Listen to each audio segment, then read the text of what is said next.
Bom dia, meus amados irmãos, a graça e a paz do nosso bondoso Deus e o amor do nosso Senhor e Salvador Jesus Cristo esteja em cada um de nós hoje e sempre.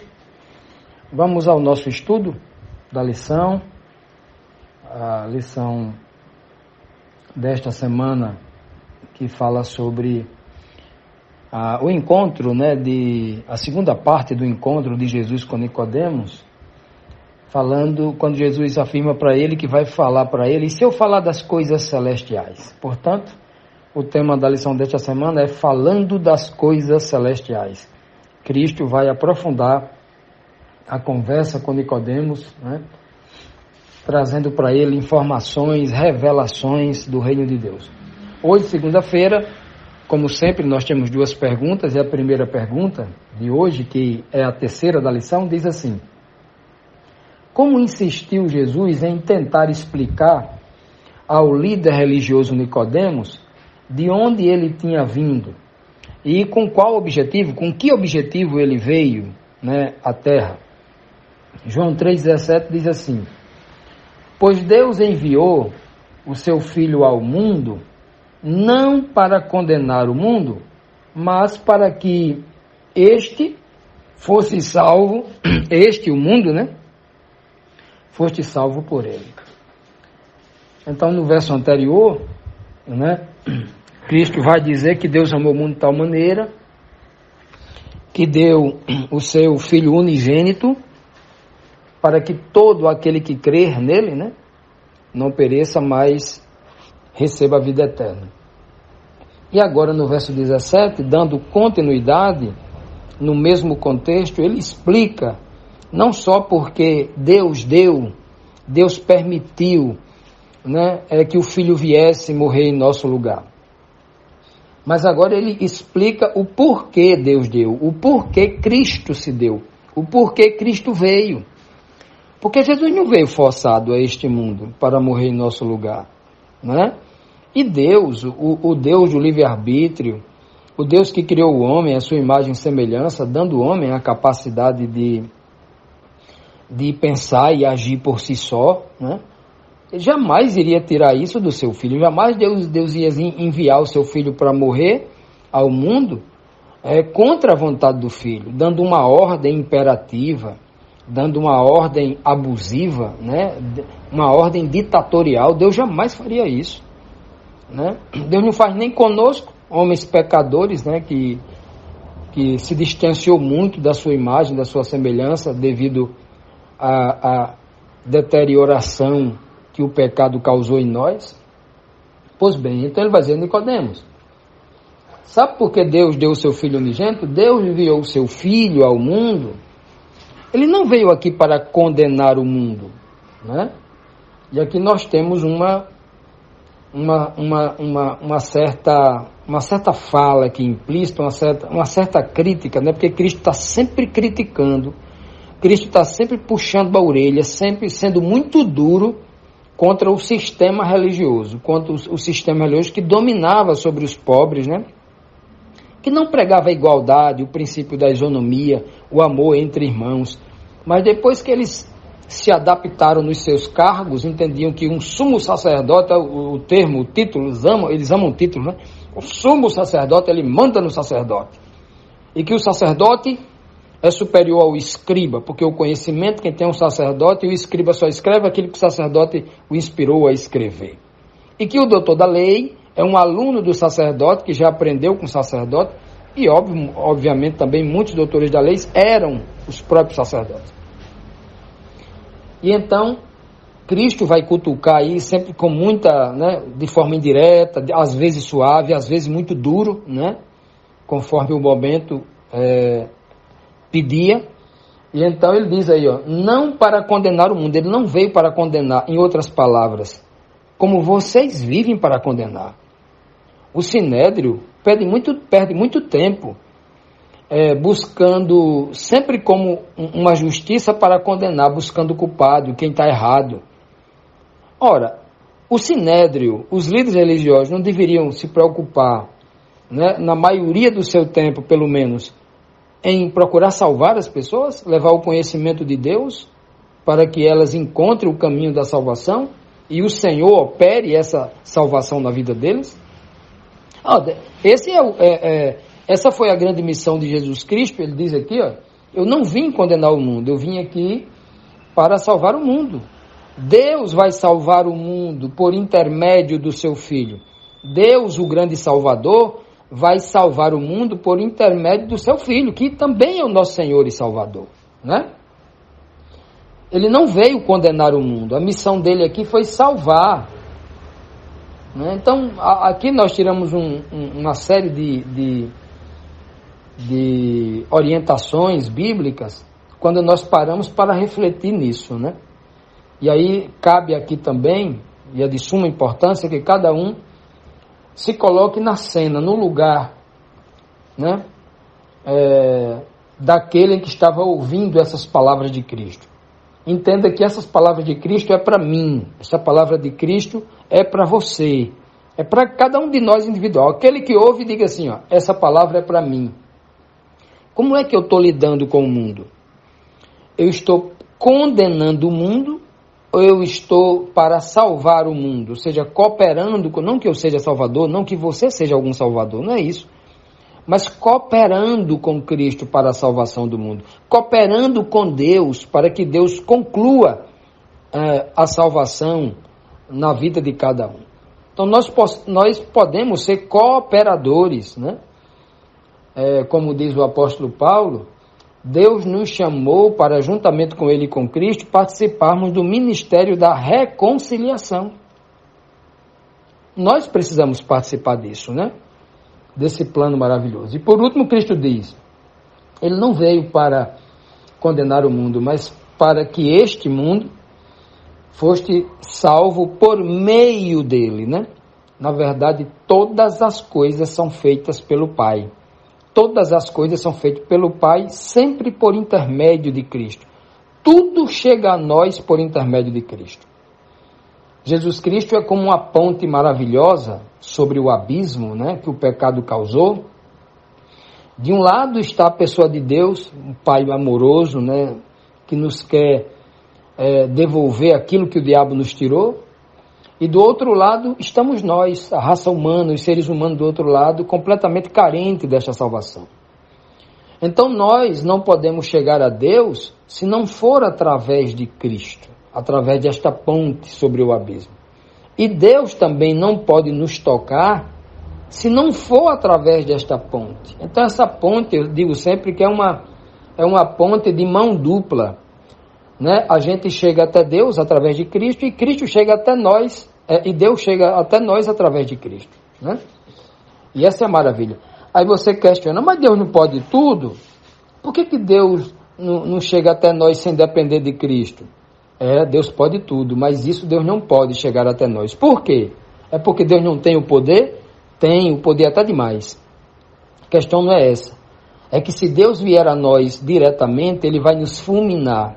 Ele vai nos destruir, porque nós estamos em trevas e Ele é a luz absoluta. É a fonte de toda a luz, é a fonte de toda a verdade, de toda a justiça. E nós estamos em trevas. A nossa natureza pecaminosa ainda está arraigada até o dia em que Cristo, né, no poder de Deus, Ele vai nos transformar em pessoas incorruptíveis, né? Mas enquanto isso não chega, Deus não pode. E é por isso que o Pai envia Cristo na frente para que Ele faça esse trabalho de purificação, de justificação, de transformação, de salvação, né? Para que em seguida a gente possa abraçar o nosso Pai, né? O nosso Deus e Pai, que Cristo tanto falou dele aqui. Por isso que Ele diz assim, eu não vim aqui para condenar o mundo, eu vim aqui para salvar. Se vocês não entenderem isso, vocês vão me rejeitar e vão rejeitar a salvação. Vamos dar continuidade, amados, agora para a quarta pergunta, que nos traz aqui mais um questionamento interessante. Que dura condição para a salvação teve que ouvir o religioso Nicodemos, que estava preso às tradições de sua religião, né? Muito ortodoxa, muito dura, né? João 3,18, Cristo diz, quem nele crê não é condenado, mas quem não crê já está condenado, porque não crê no nome do Filho unigênito de Deus. Olha só, que coisa linda, né, esse texto? Pois bem, Cristo diz com todas as letras aqui, quem nele crê. Nele quem? No Filho. Quando nós cremos no Filho, nós estamos acreditando em quem, principalmente? Em Deus, aquele que enviou, né, o seu Filho unigênito ao mundo, aquele que enviou Cristo não para condenar o mundo, mas para salvar o mundo através do Filho. Crê em Deus. Tudo que eu faço por Cristo, né, isso chega em Deus. Por quê? Porque Deus foi quem enviou Cristo. Cristo não veio a esse mundo aqui para fazer sua própria vontade. Cristo não veio a este mundo para falar suas próprias ideias, suas próprias convicções, suas próprias... Nada disso, próprias palavras. Ele veio aqui falar o que o Pai lhe orientava, o que o Pai lhe falava ao ouvido, o que o Pai lhe falava à consciência. Cristo retransmitia para a humanidade na íntegra, sem acrescentar uma vírgula ou sem retirar qualquer coisa dela, da palavra que lhe foi dada. Então, quando o texto diz quem nele crê, quem crê no Pai, mas através de quem? No Filho. Em outras palavras, de forma direta, Cristo está dizendo, quem não crê em mim, quem não crê em mim, no Filho unigênito de Deus, já está condenado. Quando ele está dizendo quem crê em mim, no Filho, ele está dizendo assim, quem crê no Pai é a mesma coisa. Por quê? Porque Cristo está transmitindo a palavra do Pai. E nós temos que crer em quê? Na palavra. A fé vem pela palavra, pelo ouvir a palavra. Quem crê tem que crer na palavra, né? Então, não é à toa que Cristo vai dizer em João 17, versículo 17, né? Santifica-os na verdade, a tua palavra é a verdade, né? Conhecereis a verdade e a verdade vos libertará. João 8,32. E aí Cristo vai sempre falar nesse questionamento. Então, ele diz aqui, quem nele crê no Filho e em Deus, o Pai, né? Ou no Filho que traz a palavra de Deus, o Pai, não é condenado. Mas quem não crê no que o Filho de Deus estava pregando, no que o Filho de Deus estava transmitindo através das suas ações ali, quem não acreditava no ensinamento e que aqueles milagres que ele fazia vinha da parte de Deus, não era de Beelzebul, como alguns diziam, né? Quem acreditava nisto e vivia a partir desta crença, né, a partir da fé, eles começavam a obedecer toda a palavra, obedecer a Deus, guardar os mandamentos de Deus, aí sim estavam provando que eram crentes de verdade, que criam na palavra, por isso estavam guardando a palavra, né? E agora, eles, com certeza, não seriam mais condenados, mas agora seriam salvos. Mas quem não crê já está condenado, pois não está crendo em quem? No nome do Filho unigênito de Deus, no nome. A palavra nome aqui, nesta contextualização, não se refere, como alguns que estão presos à letra morta tentam, né, colocar isso aqui, porque não conseguiram enxergar ainda a fala de Cristo.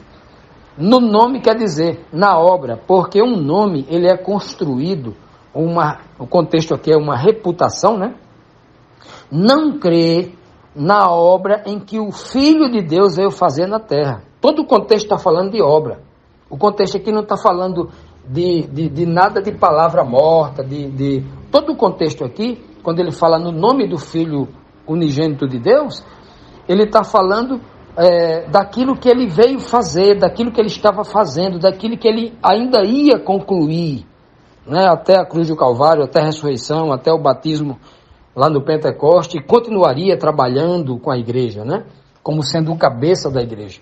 Então, quem não crê no nome, na obra... Olha, por que nós entendemos que o Pai deu ao Filho um nome acima de todo nome? Como é que o Pai dá um nome assim? Não é um nome cartoral, não é um nome bonito. Quem faz isso são os homens. O nome que o Pai dá ao Filho é exatamente a obra que ele dá para o Filho fazer, que nenhum outro ser no universo recebeu. Imagine que todos os seres do universo agora, anjos e homens, potestades, né? Tudo isso vai olhar para o filho e vai dizer, esse filho é ímpar, porque ninguém realizou a obra que ele realizou. Quem no universo conseguiu, fez o grande sacrifício de se esvaziar da sua própria divindade para se tornar um ser humano? Quem no universo fez um sacrifício maior do que o da cruz, em se esvaziar da sua natureza divina para se tornar um ser humano para sempre? Quem? O pai forçou ele a isso? Não. O filho disse claramente, eu voluntariamente dou a minha vida. Ele voluntariamente se esvaziou. Ele disse, meu pai, me esvazie. Então, esta é a obra que o pai deu para fazer. E qualquer ser racional, qualquer ser espiritual, quando olha para o tamanho do sacrifício que Cristo fez, aí você vai entender a obra.